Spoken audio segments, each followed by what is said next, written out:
গোটা পৃথিবীর মুফতি সাহেবরা সব মাসলা মাসাইল ভুলে যাবে, এমনটাও হবে না যে আল্লাহ তাআলা রাতারাতি গোটা পৃথিবীর কোরআন হাদিসের লেখাগুলো উঠায় নিয়ে যাবে, এমনটা হবে না।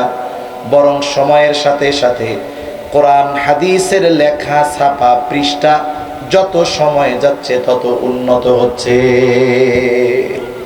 কোরআন শরীফের লেখা ছাপা আগের চেয়ে ঝকঝকা চকচকা। আগে তো শেখার জন্য ওস্তাদ লাগতো, এখন ওস্তাদবিহীন কোরআন শেখার ব্যবস্থা হচ্ছে।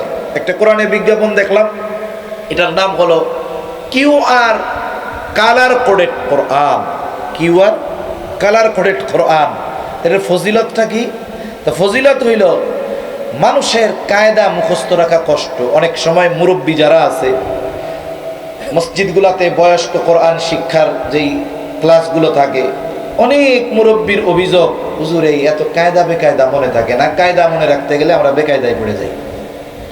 একফার হরফ 15টা, আলিফ বা তা সা 29টা হরফ মুখস্থ আছে, কিন্তু আলাদাভাবে একফার 15টা হরফ এটা মনে রাখা